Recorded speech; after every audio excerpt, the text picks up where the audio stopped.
Kramer is back. Jigsaw himself is back in Saw X or Saw 10. Welcome to IJustWatched. I'm Joseph. Spoiler warning just in case you haven't seen it yet. I kind of fell off the wagon after Saw 3. And then after that, it was 4, 5, 6, and the final chapter in Spiral, if I remember correctly. None of them hit the same. I dislike the way the games changed in the rules from the detective to Amanda and their dynamic and the way things played out. So it kind of made me lose the love that I had for it and then turned into just focusing on this splatter fest, which I'm not against gore, it don't bother me, but I do like it when it's somewhat necessary versus just there or there's an abundance of it for no apparent reason. I say that because Saw X felt kind of like a classic Saw movie, kind of.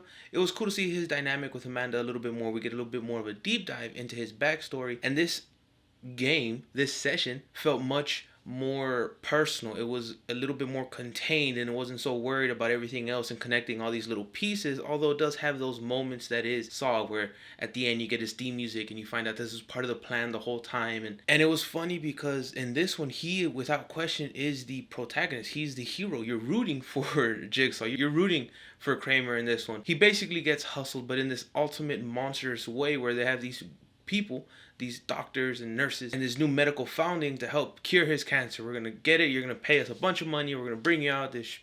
The van part didn't really make sense to me, where he was kidnapped and they're like, it's for security. And I mean, we knew this whole thing was a fugazi from the jump, but it was cool to see this aspect where he's going after these people, and these people who are for the most part all monsters. Well, Gabriella's the only one who's kind of iffy just because she has a very similar story to Amanda, where she was in a bad spot and was taking advantage of that situation, and they took advantage of her. So yes, she isn't a complete monster. She was still involved, so she's still guilty of some stuff, but it wasn't as willing as the rest. And we get to the games in this movie, which it does take a good minute, because I feel like the games itself doesn't take up but maybe 30 minutes of this entire movie, which is about $1.50 if I remember correctly, and they were all beatable, and you saw everyone do exactly what he asked or what he demanded of them in these games to survive, and they all died anyways. It kind of felt like although he rigged it to where they're supposed to have this chance to win, they weren't given enough time because everyone had 3 minutes, and some of the stuff they were asked to do seemed very much like it's gonna take more than 3 minutes, even if someone was committed to doing it nonstop. And even the games themselves, the way they were played out, it felt like you were gonna die even if you succeeded in beating the game. It felt like you were gonna, I mean, she had to cut off her own leg.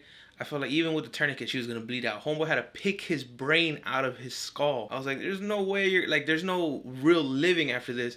Gabriella was getting hit with hardcore radiation, although she's the only one to beat the game. You have the main doctor, the main villain, and they think they've one-upped Jigsaw and Amanda. And although to me it was fairly obvious, the one thing that I wasn't accounting for was the kid, which I think his name was Carlitos, something like that. I definitely figured it was going to be him and Amanda on that blood torture device. But so that small little twist with Carlitos or Carlos was cool.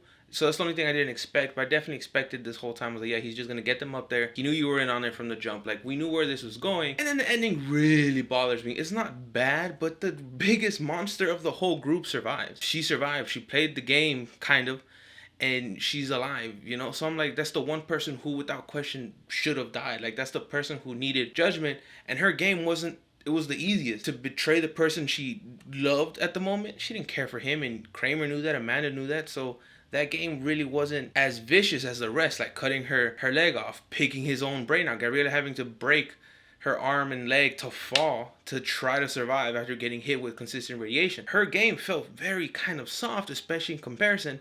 And we all know she's the main villain here. Saying all this probably seems like I didn't like the movie, and surprisingly enough, I did enjoy this movie. And from what you can tell, this movie takes place between 1 and 2. So it's like Saw 1.5 or something like that, 1.5, whatever you want to call it. I think of Lion King 1.5 with Timon and Pumbaa tell their version of the story. So now that we know that's where it takes place, I'm going to drop the order of chronological, because apparently you're supposed to start with Saw 4 because of how that begins, but then the way it just kind of trickles into the rest of it and it ends with Spiral. Saw X overall is an enjoyable movie. It does feel more like a classic Saw movie in the essence of that. I enjoy it. I'm glad that Kramer's back. And when he died, I didn't think that the franchise needed to end. From what we got, I would have preferred it had. The massive change to the dynamic, to the setup, to the games, to the infrastructure that he had developed is what really sucked. And they brought it back to the fundamentals in this one for me. And you even get like this credit scene when he has Henry tied up, and it very much seems like the original bathroom from the first one. I don't think it's setting up anything for the future. It could be, but are we going to keep doing these prequels or sequel requel things that are like exist before, you know, 3 or 4, like, or 2 and 1? Like, are we gonna keep jumping around like that? I would prefer we don't. I'd kind of be okay with just letting it sit, wait a while, and do what you do and re-jump it. But Saw X is definitely, honestly, worth the watch. It's rewatchable. I don't think it's the most rewatchable thing in the world, but I'm comparing it to other Saw movies, and it's one I'd enjoy watching. So I'd add it to my list. When I'm watching 1, 2, and 3, I'd now watch 1, X, 2, and 3.